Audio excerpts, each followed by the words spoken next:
say we save this for dessert. We're counting down to one of the favorite food and cultural festivals of the spring here in the River City. The 34th annual Lebanese Food Festival is next weekend. Yeah, they need another week to get all the cooking done.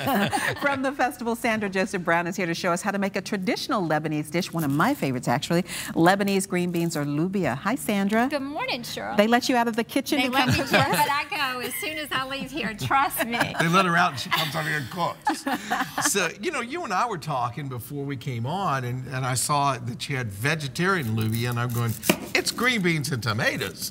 But there is a different kind, yes, isn't there? We make another dish, which is lubia, but we put lamb in it. And we will take the lamb and put it in chunks and then saute that first instead of like the onions and the olive oil that I'm going to do right now. It's kind of like the Lebanese equivalent of ham hocks and collard greens. There's some meat in there. Please, my grandmother is turning over in her grave. Oh my goodness. But yeah, there's meat in the other. Yes. The lamb is in the other. But we try to, again, make sure that we have, you know, a menu item for everybody. But, you know, Cheryl, you were talking, everything that we do, literally. I mean, we have a purveyor that Monsignor George contracts with to make sure that we get the freshest eggplant, the freshest Lebanese cucumbers. I mean, no exaggeration. Right, but then I saw the canned We have to, and yeah, for the volume, and this is one of the dishes that we will start making on Monday, this coming Monday, along with the 2,000 pounds of stuffed squash that we'll pull out. And you showed us how to make that, and that's absolutely delicious. And then the tons of eggplant that we will be grilling. So, you know, my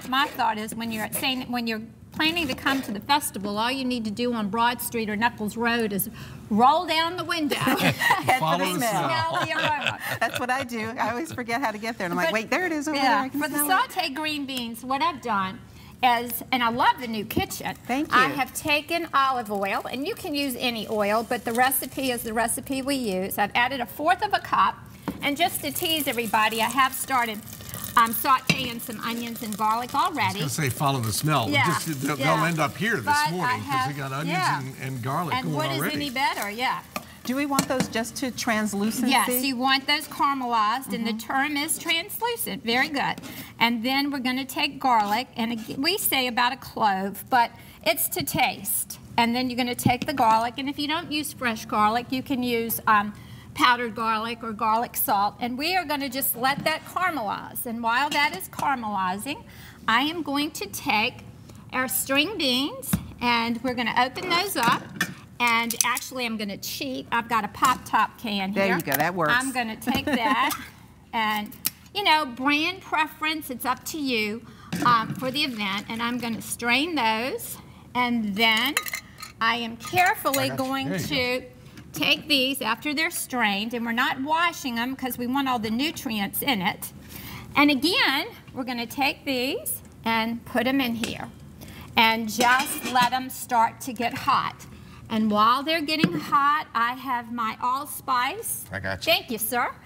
And we're going to sprinkle that in there. And I was just looking up allspice because I said, now, what kind of spices go in there? Allspice is actually a spice in and of itself, Yes, kind of like a big peppercorn. And it is. And I was fortunate enough to go to Lebanon this summer, and it grows. I mean, it's amazing at what you see in the country, and you go, oh, that's why we, you know, use that so much. Because it grows there. Because it grows And there. we have the fresh cracked pepper, again, to taste.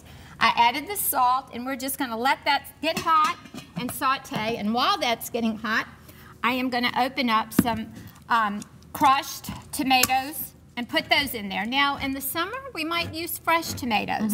You know, everybody, my mother has a favorite brand. You know, everybody has their favorite brand that we're going to put in there. And when we make this dish, it's personal preference as to how thick you want your tomato sauce to be. So for this is going to be real tomatoey. some people prefer it to be a little bit runnier, and they might just use chunk tomatoes in it.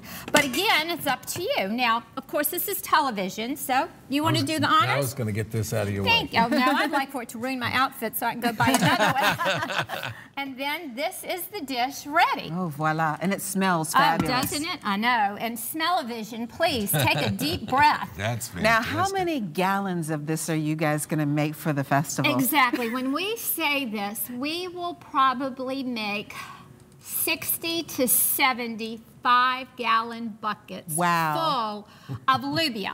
And that'll get us through Friday and Saturday. You got to get to Sunday, then. Yes, and then Sunday we start over, and literally we will have people next week just opening cans while we have another team washing the chicken, another team skewering the beef. I mean, it's unbelievable. Something Wait a for minute, everybody you have to a do. team of can openers. Yes, we do.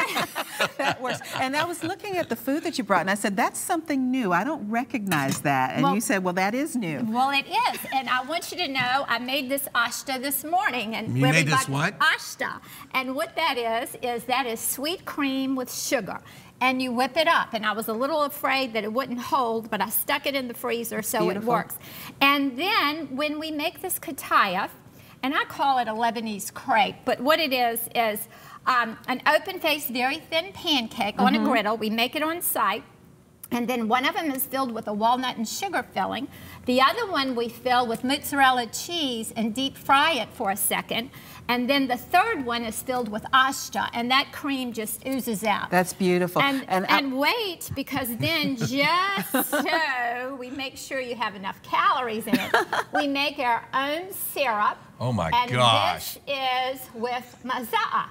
And yes, Bill, maza'a is orange blossom water. Well, that's beautiful. It's fantastic. The And they 34th are Annual delicious. Lebanese Food Festival kicks off next Friday, May 18th from 10 a.m. to 10 p.m. at St. Anthony's Maronite Catholic Church on Sadler Road, England, Allen, Saturday and Sunday as well. And you've got a special choir coming Yes, this year. we do. St. Rafka Choir will be here this year, and they are going to be performing on Friday night at 7 p.m. and Saturday night at 7 p.m. And they are world famous. Thank you, have darling. to hear 'em. Appreciate you being Thank here. you, And all Sarah.